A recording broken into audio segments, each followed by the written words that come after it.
If you've watched my channel for a long time, you might notice that I am a player of a game called Yu-Gi-Oh! Now, Yu-Gi-Oh! Is a TCG, or trading card game, and Yu-Gi-Oh! Is not the only trading card game out there, but there might be some of you watching that may are interested in getting into trading card games, but you don't quite know what to do. There are a lot of things that people don't tell you about trading card games when you first get into them, so I decided to make this video to help others out. Hopefully you won't look like an idiot like I did. Before I get any plagiarism comments about this, yes, I am borrowing a lot from Negative Legends' video about the same subjects. So I'm using his video as inspiration, not necessarily plagiarism, as I am going to be listing a lot of his same points in a very similar order in this video. Alright, we got that out of the way? Good. First things first, there's your cards. Now, I know they may be pieces of cardboard and ink, but some cards can get expensive. Don't believe me? I want you to Google first edition base set Charizard.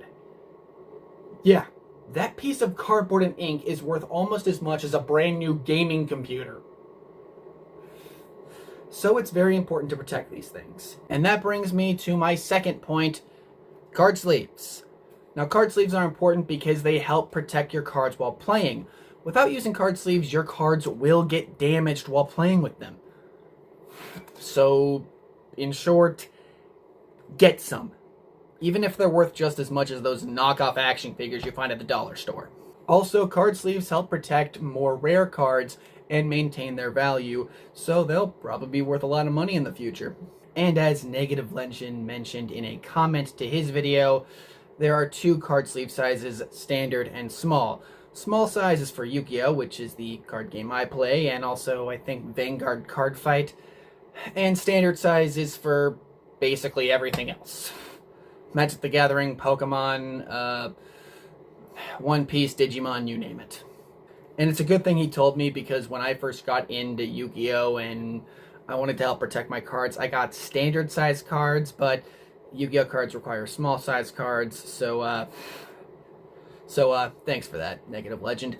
Oh yeah, I highly recommend Ultra Pro sleeves, as they are very cheap and budget friendly, and they get the job done good enough for a fair price. But of course, Ultra Pro is not the only brand of sleeves out there. Now, you do need something to carry around all your sleeved cards in, which brings me to my next point, deck boxes. If you decide to keep playing your card game, you will end up with several decks, and deck boxes are a very useful way to organize them. Since you're new, I do recommend the cheapo Ultra Pro box. It's about $2. However, some games do require your deck to be up to 100 cards. Well, there are deck boxes that hold up to 100 cards. It's important to know that there are a large variety of card sleeves and deck boxes, so I do highly recommend the channel Talarian Community College, as he has made so many videos reviewing various card sleeves, deck boxes, you name it, and he is just amazing at what he does.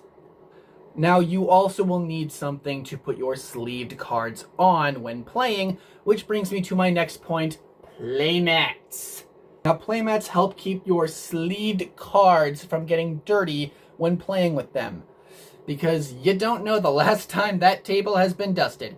Now, as you can see, oftentimes there is pretty artwork on them. Do you need the artwork? No, but it's great to express yourself. Also, this is something that Negative Legend did not mention in his video. Please, please, please get a tube to carry your playmat in. Now, I used to use the Ultra Pro playmat tube, but the end cap's ripped, and since then I've been using the Ultimate Guard mat pod and the Gamegenic playmat tube. This is not a playmat tube review. Leave that to Talarian Community College. This is not something that Negative Legend mentioned in his video, but binders. Now, these are important because they are a great storage solution for all your sleeved cards. If you ever pull a card that's really shiny and you think it might be worth a lot of money, sleeve it up and put it in your binder. Now, these are a great, as I said, these are a great storage solution for all your sleeved cards. And please, please, please get a binder that has one of these bands on it, because if you don't have a band on it, it'll go wow, wow, and then just go all over the place. All right, you keep your foils and binders. Okay, that's fine and dandy. But what about your comments? You get them from various booster. If you decide to keep playing your card game, you will end up with a massive bulk of common cards that you don't really want. So what I do is I put my common Yu-Gi-Oh cards in the Yu-Gi-Oh Mega Tints. Now, of course, these are not the only option, as a company called BCW has made a ton of cardboard boxes that can hold up to hundreds, if not thousands, of common cards. But I don't have one. And last, and actually, yes, least, is dice and counters. Will you be needing these all the time? No. Do they come in handy when you need them? Yes. Because there will occasionally be a time where a card says, put counter on card, and that's where these come in. Just get some Chess X dice. Yeah, these are not as important as some of the others, so these should be the last things on your shopping list. I think that's all you need to get in order to play trading card games, but where do you play these trading card games? Well, LGSs or local game stores. These are stores that supply the cards and supplies you need to play your trading card game. And oftentimes tournaments are held at these stores where players compete for prizes.